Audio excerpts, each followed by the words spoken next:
It was a cold, quiet morning when the first few people noticed something unusual moving along the edge of the city.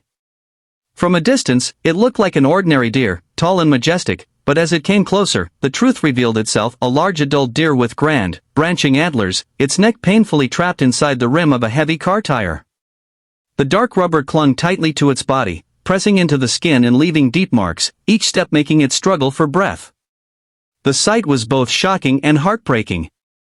Wild animals like this were rare in the city, and this one had clearly wandered far from its forest home in search of help or relief. As it moved through the narrow lanes, confused and frightened by the honking of cars and the noise of people, its hooves clicked sharply against the concrete, a sound that carried the weight of its distress. The deer's large eyes were wide with fear, flicking from one direction to another as if trying to find an escape route, but every street seemed unfamiliar and threatening. People stopped in their tracks, unsure of what to do, afraid to get too close yet unable to look away from its suffering. The tire hung from its neck like a cruel collar, each motion causing it to shift and scrape against raw skin. Some children pointed from a distance, while adults whispered in concern, realizing the animal was in real danger. The poor creature tried to nibble at a patch of grass by the roadside but failed. The heavy rubber made it too hard to lower its head comfortably.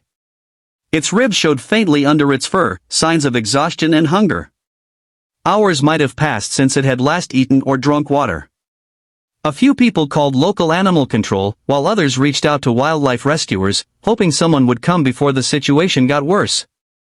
Meanwhile, the deer continued its slow, painful walk, moving toward the outskirts of the market area where vehicles and curious onlookers surrounded it from a distance.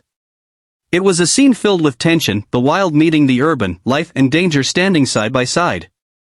The animal's instincts told it to flee, but there was nowhere safe to go. Every sudden noise made it jump, every movement of the crowd reminded it that it was trapped, not only by the tire but by fear. When the first rescue team arrived, they were joined by police officers to control the growing crowd and keep the animal from running into traffic. The rescuers, experienced with wild animals, immediately recognized the seriousness of the situation. The tire wasn't just stuck, it had been there long enough to cause visible injury. The deer's neck showed cuts and swelling where the rubber had rubbed against flesh. Sweat and dust clung to its fur, and its breathing came in short, sharp bursts. Yet even in this moment of struggle, the animal's natural grace remained. Its antlers caught the sunlight as it lifted its head high, defiant against pain, unwilling to surrender completely. The rescuers began to PLA. As the last piece of the tire fell away, a wave of relief spread through the small crowd that had gathered to witness the rescue. The rescuers moved quickly but gently,